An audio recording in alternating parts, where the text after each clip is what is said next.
So chaps, it's time to talk about a sad story, the story of an extreme solution to a difficult philosophical question. This is of course the story of the Vultaum. We start off this story by discovering some artifacts from 12 million years ago. The artifacts themselves tell us about a species called the Vultaum, who were part of an empire called the Vultaum Star Assembly. They were worm-like beings roughly 3 to 4 meters in length and communicated with each other using vibrations created by their body.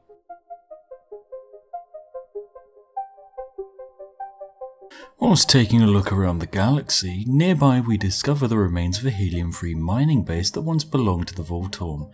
The remains exist inside a gigantic crater that provides hints of an explosion, so perhaps the Vultaum used a different mining technique, or something has gone horribly wrong here. There is little that is left for us to learn anything from this base, as almost none of it remains. However, a small data fragment can be discovered that contains information about the Vultaum time unit. Instead of years, they used a system called the Korga. Anyway, that is all from this strange mining base. All it has given us is more questions about the Vultaum, which will hopefully get answered later.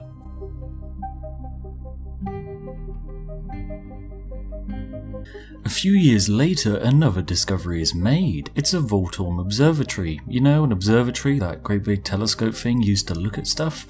Now, this is a strange find because the observatory is discovered far away from Vultaum space, on the surface of another planet. The facility on this planet appears to be used in order to monitor their own stars. So this is a really odd find, as it would imply that either the Vultaum are searching for something in their own solar system, or they are exceedingly vain and just want to look at their own nation from afar. To be fair, I kind of prefer the second option. The only thing of note in this place is a mural which appears to display some unknown stars.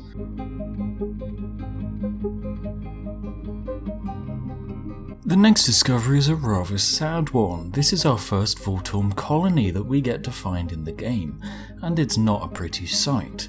The colony is rather large and has access to space via a gigantic space elevator. An interesting form of travel, however there was one major drawback. Something has happened to the elevator and the cables holding it up have collapsed. The sheer size and force of the cables as they travel down to the planet's surface have crushed most of the urban areas on the planet. The suspected death toll is likely to be in the millions. Upon closer inspection, it would appear that the cables were intentionally released from the elevator. Perhaps this was an act of terrorism, however there is no clear evidence. Another strange discovery is that our scientists find another star chart next to a broken cable. This one simply shows some of the good trade routes that the Vultaum merchants used back when they were still alive.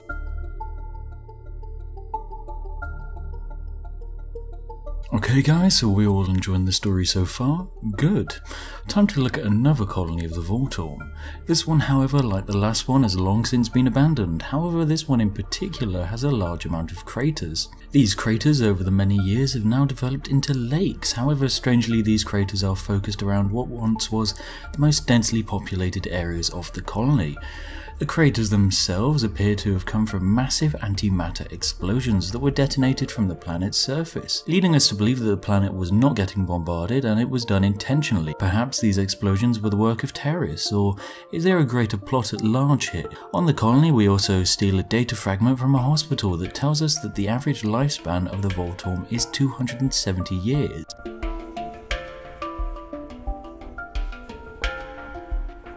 So, can you guess what we find next? That's right, it's yet another colony. This one's slightly different, but nonetheless it's still a very interesting find for me. The colony consists mostly of a network of constructed tunnels underneath the surface, most of which have now collapsed, however a few do still survive. However, it does appear that this was once one massive subterranean colony. The main tunnels appear to have been intentionally collapsed and consequently crushed many cities that were once full of life on this planet. Many remains still exist here as they have been preserved perfectly by the rock over several million years. Was this another terrorist attack, or is there a greater conspiracy at play here? These accidents are just too much of a coincidence.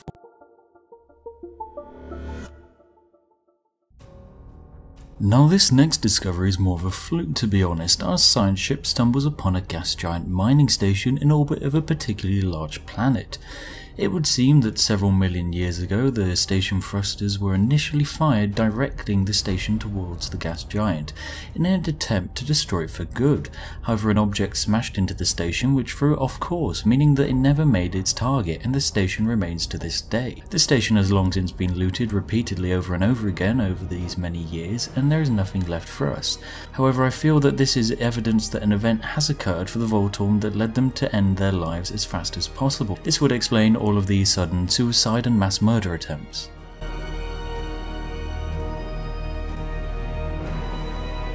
Continuing on a few systems, we find a Vultaum trade post that was used by Vultaum to trade with the neighbouring empires. It would appear that eventually the Vultaum changed the main aim of the trade post away from actual trade and focused it more on converting the visitors to the Vultaum philosophy. Some of the pamphlets still survive to this day from the Vultaum missionaries. They mostly talk about this thing called the Great Lie and the shackles of virtual reality. So this is either a reference to the shitstorm is early access Steam VR games or the Matrix.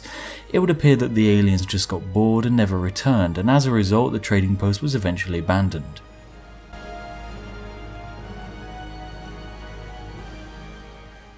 Nearby, orbiting a planet, is another Vultaum Satellite. It has been orbiting this planet for millions of years now, repeating the same message on a loop until sadly its power ran out a few million years ago. Our scientists somehow were able to salvage the transmitter and after all this time decode some of the message. All that is left is a few messages instructing the citizens of a need to disconnect and to embrace true existence.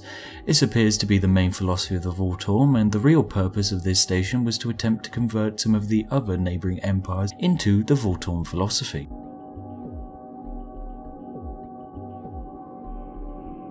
The next event is actually some sort of a surprise for me. This is the discovery of a Vultaum Splinter colony. This existed on a planet as a rather small colony that is different for two reasons. Firstly, the colony existed outside of Vultaum space, making it independent from the Vultaum Empire, and acting more as a free colony rather than an empire.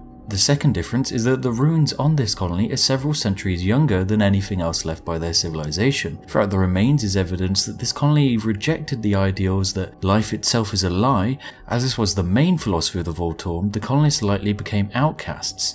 This does confirm the theory that the colony existed as a splinter group that was around for some time after the collapse of the rest of the Vultaum Empire.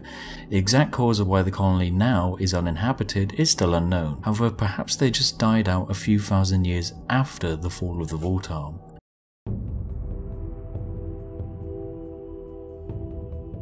So as we already know, the Vultaum have an obsession with existence actually being a lie, so that's why this next discovery is not really a surprise.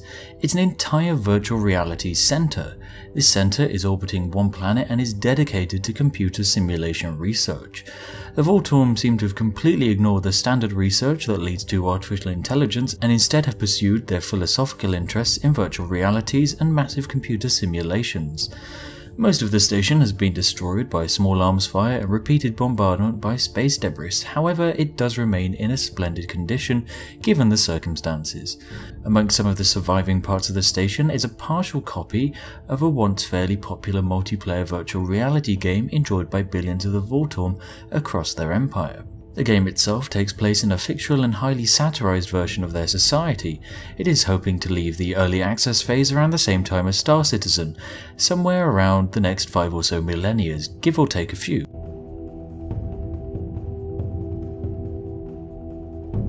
Anyway, our final discovery that is not the actual homeworld is a strange asteroid mining base owned by the Vultaum many years ago. Most of the asteroids have now impacted upon the surface of one nearby planet. These impact craters appear to have been caused by some kind of antimatter device that was detonated millions of years ago by the Vultaum. The largest crater appears to be all that's left of their mining base. Closer inspection reveals some of the leftover equipment used by the Vultaum to mine. Interestingly, the equipment relied on the bodily vibrations of this worm-like race. These same vibrations were also used to communicate, meaning that to operate this equipment, the worms would either have to talk or sing. You know, just something a bit strange.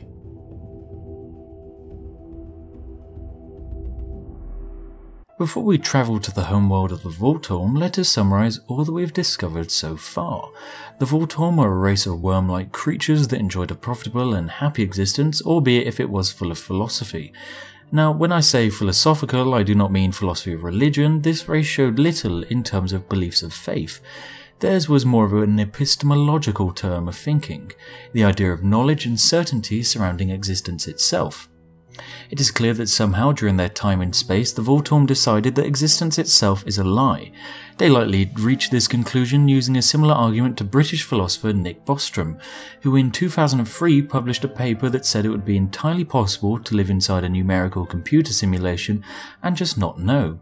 The Vultaum have no way of knowing what is external to the universe, or how big the simulation is, or if there even was one in the first place. However, because the Vultaum themselves were able to produce giant computer simulations copying their own reality, they decided that, well, if they could do it, so could anyone, meaning that they could currently be a simulated consciousness living inside someone's game. Good God, the writer of this event chain must have had a great time. Well, if you have any questions about this philosophy, or you just need a nice chat and a cup of tea after realizing that it is impossible to be certain that your existence is not a lie, then feel free to leave a message in the comments and I will be happy to discuss all manner of philosophical things. Anyway, on to our final stop, the homeworld of the Vultaum.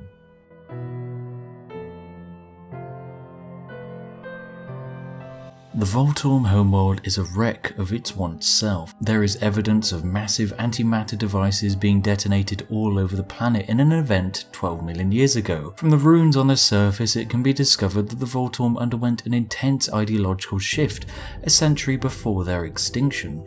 This new philosophy proposed that the entire universe was an artificial reality, which all sentient beings have been unwittingly plugged into for the amusement of a higher power. This encouraged the Vultaum to undertake radical attempts to unplug themselves from the simulation, most of the disconnect attempts simply being mass suicide acts. After millions had already killed themselves, the powers in charge reached the conclusion that only the simultaneous disconnection of billions of individuals at one point would destabilize the simulation enough to grant them all freedom. At an arranged upon time, Vultaum everywhere killed themselves by any means necessary, most involving antimatter explosions, but of course the other examples can be found in previously mentioned events. Those who refused to take part in the mass suicide were allowed to abstain and depart to make new colonies. However, the amount that did was evidently not enough to repopulate the species, and eventually the Vultaum simply died out. I cannot say if they ever managed to escape the machine, however there is some irony to be found in the fact that we know the Vultaum are a part of our very own game. So in some respects the Vultaum were correct, however little did they know that there is no escape from the simulation that we have them placed in.